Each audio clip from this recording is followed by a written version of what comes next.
संसद के बजट सत्र में पहले दिन से ही विपक्ष सरकार पर भारी पड़ता दिखाई दे रहा है। सरकार की तरफ से भले ही दावा किया गया था कि वो हर विषय पर चर्चा को तैयार है, लेकिन जब भी विपक्ष की तरफ से चर्चा की मांग की गई, सरकार इसके लिए तैयार नहीं हुई। महाकुंभ का मामला हो या फिर नागपुर हिंसा का या वोटिंग लिस्ट में गड़बड़ी का, सरकार चर्चा से बचती दिखाई दी।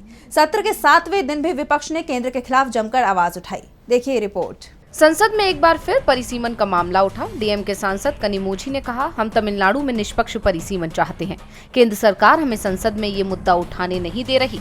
हमने 22 मार्च को सभी दलों की बैठक बुलाई है। डीएम के सांसद टी शिवा संसद में एक टी शर्ट पहनकर पहुंचे।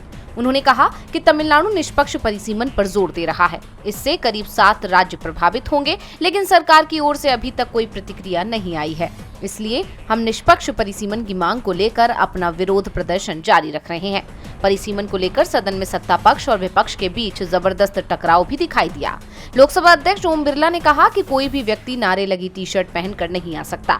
सदन इस तरह से नहीं चलेगा, लेकिन दोनों पक्षों के बीच लोकसभा और राज्यसभा में दिन भर टकराव की स्थिति बनी रही, जिसके चलते संसद में कोई कामकाज नहीं हो पाया। इससे पहले कांग्रेस सांसद राहुल गांधी ने कहा था कि वो भारतीय बीमा नियामक और विकास प्राधिकरण यानी IRDA और भारतीय जीवन बीमा निगम LIC द्वारा नियमों में बदलाव किए जाने से संबंधित LIC एजेंट की चिंताओं को संसद में उठाएंगे, लेकिन उन्हें भी अपनी बात रखने का मौका नहीं मिला। इस बीच भाषा विवाद पर भी सरकार की सफाई सामने आई है। शिक्षा राज्य मंत्री सुकांत मजूमदार ने राज्यसभा में कहा कि 3 भाषा फॉर्मूले में अधिक लचीलापन होगा और छात्रों द्वारा सीखी जाने वाली भाषाएं राज्य क्षेत्र और निश्चित रूप से छात्र की खुद की पसंद होंगी। दरअसल संसद में दक्षिण भारत के सांसदों ने हिंदी थोपने को लेकर भी विरोध जताया है। DV लाइव की रिपोर्ट।